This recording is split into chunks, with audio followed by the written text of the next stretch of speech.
And this next picture is really gruesome and hard to look at. But this is what extinction looks like, and it is happening on our watch today. And not just for the rhino and the elephants here, but a whole host of other species that we may think we have nothing in common with. But we'll soon realize that, again, our fate is so linked to them. And as I started getting into this story 9 years ago, I realized that all the attention was focused on the militarization, arming guys with guns, protecting from the poaching. But one piece of the story was always left out, and that was the people living with the wildlife. They actually hold the key to saving what's left. And it turns out, they are nature's great protectors.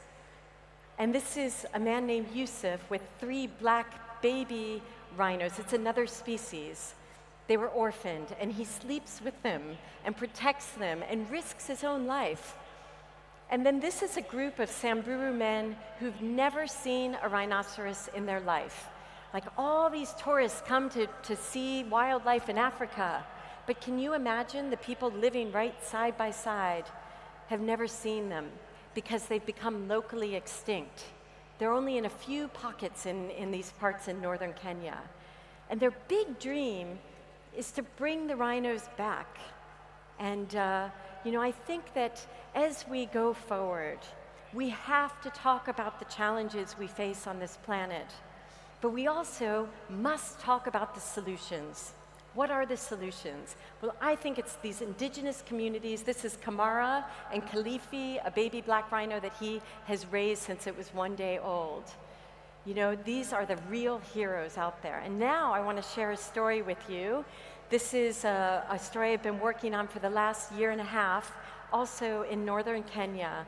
And 25 years ago, there was no wildlife here. They had been poached to extinction. It was just decimated the landscape.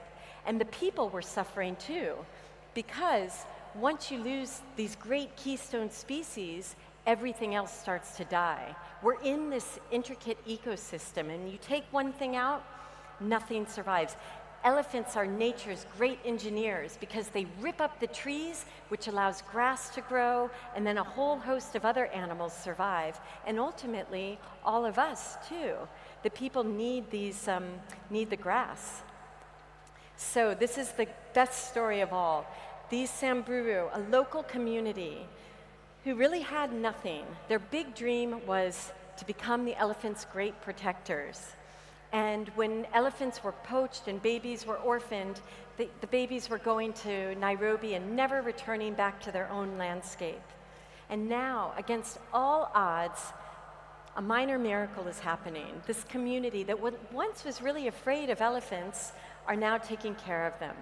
And sometimes the babies fall into the wells because we have climate change and the wells get deeper and deeper. And this is a story. I happened to be there during one of the rescues, and today everybody in Kenya has a cell phone, so they knew who to call. They called this elephant sanctuary. We went and we waited for the mother to come back, but she never did. So eventually we brought her back to the sanctuary.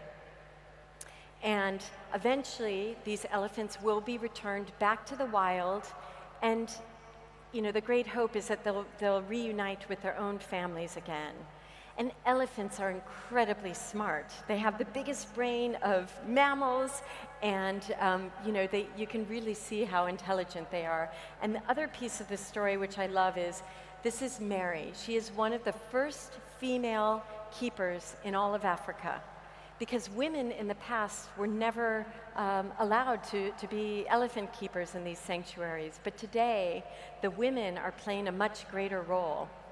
And it's having these ripple effects in the whole community, because once the women are empowered with these roles, the way people view them is much different. And so there's a lot more respect for their role.